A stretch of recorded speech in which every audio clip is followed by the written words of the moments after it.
Yes, Right Honourable Speaker, I want to thank you. You did mention that the Minister for Foreign Affairs will be making a statement. I really think it's important because this is a matter that really touches on our diplomatic relations. And for purposes of just avoiding uncoordinated troop movements, it will be important that government states its position early enough to guide the debate and discussion. Otherwise, there is a very big likelihood of creating a diplomatic imbroglio arising out of the statements that we may make. Right Honourable Speaker, for me, at the risk of anticipating what is in the statement, at the risk, the UK has a right to sanction anybody. It's really their right. And I don't think anybody should be concerned or bothered. Let them sanction whoever they want. It is really their sovereign right. But what should also happen is that they should respect the sovereign right of other countries. Because you see, you run a risk. You run a risk. I am on procedure. You run a risk. You run a risk, Right Honourable Speaker. We run a risk. We run a risk of undermining each other. So, Right Honourable Speaker, the procedural issue I raise is whether it is not procedurally right for the Minister of Foreign Affairs to first adumbrate the position of government before this matter is debated. Thank you. Honourable members, maybe it is good we first hear from the Minister. Sechi, let's first hear from the Minister. Procedure. Thank you, Madam Speaker. In your communication,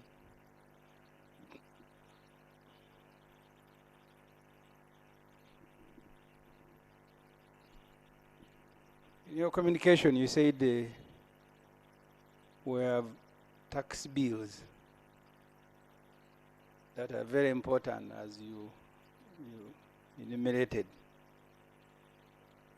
And you did say that for you don't care if they want to freeze, you don't even have a postcard, they can go ahead.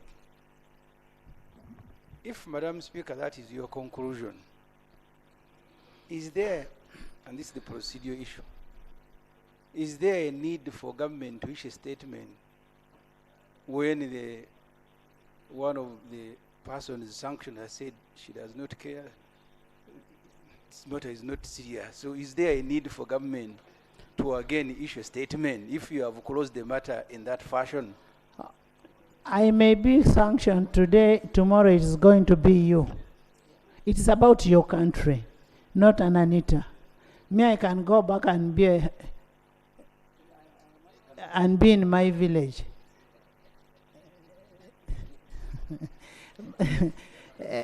Honourable Minister, no, let's first hear from the Honourable Minister. And then, Honourable Minister, because they are going to sanction all of you. You think you are immune?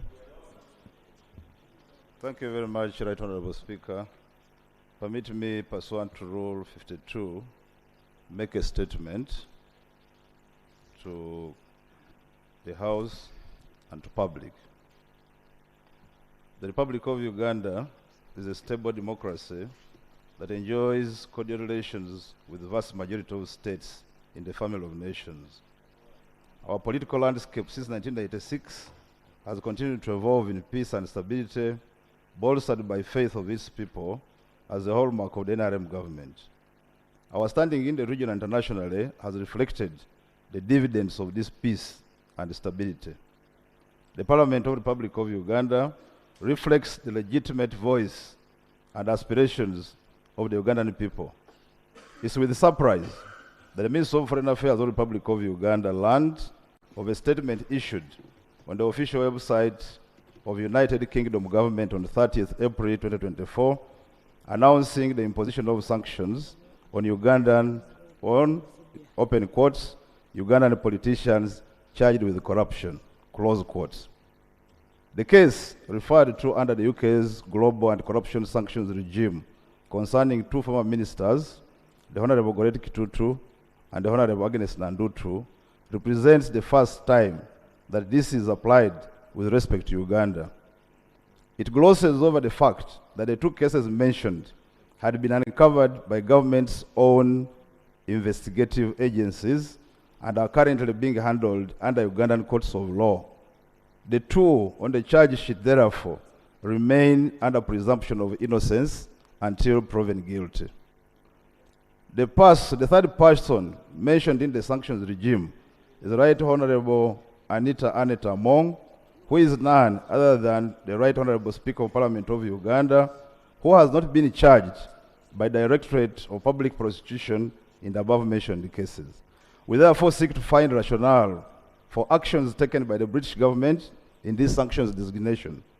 The Minister of Foreign Affairs looks forward to engaging with the British High Commission in Uganda, and indeed, Government of the United Kingdom, with whom we maintain cordial relations on this matter, while mindful that sovereignty remains a cardinal principle in the bilateral relations between the two governments and nations. I thank you, Honorable Speaker. Thank you. Yes, come on. This Parliament is a member of the Commonwealth. Today, as we talk, you are the chairperson of the Commonwealth's Presiding and Speakers Conference. The action of the UK government violates the principle upon which that institution is established. This Parliament and the Association need to express their displeasure because, Madam Speaker, this sanction that is not based on any ground violates the tradition, the setting up of the institution, and it borders on the UK government violating the principle and the rules of engagement. And we, as citizens of Uganda, and who contribute to that international organization, we need to express our displeasure. We cannot only allow government to express displeasure because the taxpayers of this country contribute to that institution. And you now, you are not only the Speaker of Parliament of Uganda, you are the head of the presiding officers and the Speakers Conference. And that position to which all the members of the Commonwealth accorded you because of your integrity, your sincerity, and the service you have rendered to this institution. And therefore, these sanctions questions the participation, and all Commonwealth parliaments need to raise their voice because it brings double standard of the UK government and our participation. Whereas we receive development support, but most of this development support alone to which the taxpayers of Uganda pay, this needs to be put on record. Therefore, Madam Speaker, we request the Minister of Foreign Affairs to engage the government of UK and other Commonwealth members to express our displeasure. If other countries, if it wasn't that President Museveni sometimes is very diplomatic, would even consider withdrawing our participation in the Commonwealth Speakers Conference and the institution. Because as of now, you coordinate the entire operation. How can they use, in the UK, the Conservative government do not believe in homosexuality and lesbianism. In the US, the Republicans don't believe in it. So this double standard must be rejected, and we need to communicate to the people of this country and to the world. I therefore propose that the Minister of Foreign Affairs, without wasting much time, need to engage at more high level and we express our displeasure as the Parliament of Uganda. I beg to. Thank you, Chair.